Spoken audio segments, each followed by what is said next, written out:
They did not teach us. That's how to live it out. My brother, as long as I have breath in my body, I will be there for you. I love you.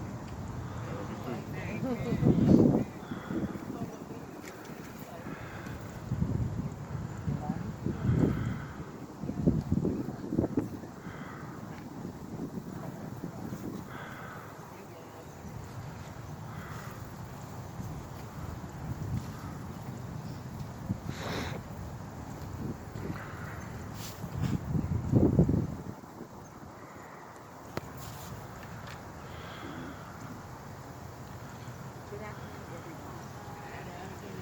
Giving honor to our Lord and Savior Jesus Christ for us being here today. I'm Yolanda Vereen, Jackie's oldest niece, also known as Pooh. This is hard for me. Some know and others may not, but this is really, really hard for me. However, one thing I know is you never know how strong you are until being strong is your only choice. First and foremost, and Jackie was the epitome of the title aunt. My Aunt Jackie, and yes, I say that with authority, because even though she had other nieces and nephews, some biological and some not, she always made each and every one of us feel special as if you were the only one. Amen. Amen. She had so much love inside of her and had enough to give everyone she embraced. Even though she was the special aunt for Jody, Joe, and myself, she was more than an aunt. She was our mother's youngest sister. She was our mother. Many here all too well know that Aunt Jackie was a giver and not a taker. So I'm going to share with you why. Remembering back, I must have been about 4 years old. I know for some that might be, oh, what do you remember? Listen, they'll tell you I have a wonderful memory. My mother used to walk around the house constantly praying and thanking God for her sisters, saying, there is nothing in this world that I wouldn't do for them. And my sisters are never going to want for anything. Me being curious asked her why. She replied like this. Before my mother died, she said to my sisters and I may not be here, but make sure whatever you do, continue to help your sister Pee Pee through school. Aunt Jackie and her sister Barbara Jean, barely out of high school, did not go to college, and both unselfishly got jobs and worked to help put my mother through school. My mother was forever grateful, and later on, I then realized that they had a sisterhood, a love, a relationship that was totally inseparable. That responsibility and assignment at such a young age in life, I honestly believe God was teaching Aunt Jackie the obedience of being a giver and not a taker.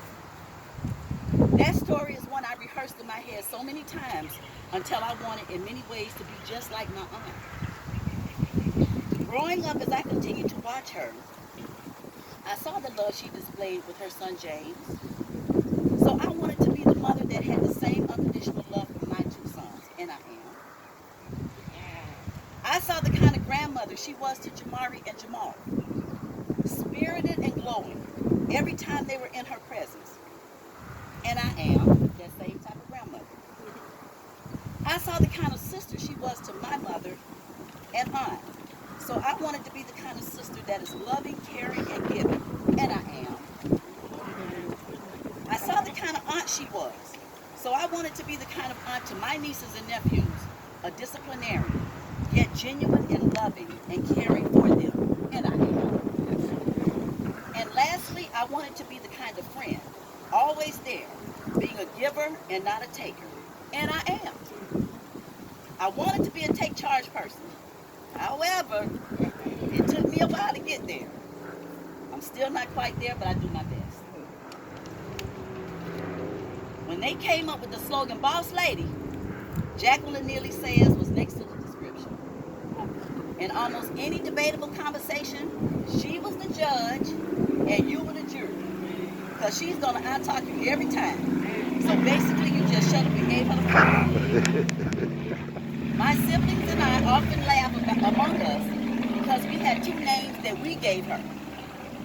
We called her the administrator and Miss Mount Sinai. She knew everyone and everything, whether it was in her job description or not. Aunt Jackie was honestly given the gift of talking.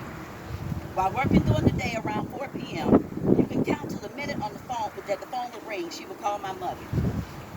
On a regular daytime calls, she would call Cousin Roseanne and Cousin Yvonne. My mom went to bed around 8, so that was the end of her talking until the next morning. But when she got home at 11:30 p.m., that's when what I call her phone buddy started. Now, I know I'm not going to get everybody's names, but the ones that I know firsthand that she used to call all the time, I'm going to name. She would start off with me, 11:30 at night.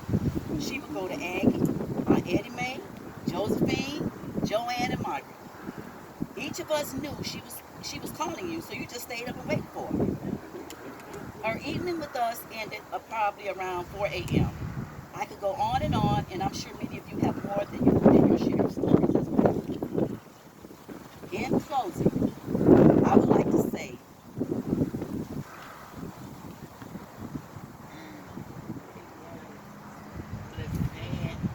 on Thursday morning, January 28th, the day before her passing, God gave my sister and I one final opportunity to pray with Aunt Jackie and thank her for her love, her presence, her life, and legacy that I will cherish all the days of my life. On Friday, January 29th, 2021 at 7:45 a.m., my cousin called me. 7 months later, Aunt Jackie, I know your sister Pee Wee welcomed you at Heaven's Gate with open arms. James, I walked in your footsteps 7 months ago, so I truly know how you feel. We've walked that path together, always. May Mom and Aunt Jackie rest in peace. James, Aunt Jackie, and Mama have left this earthly place, and now all we have is each other to continue to keep that same bond that we have. May we always continue with their teachings of love, unity, and closeness that we will have always and forever.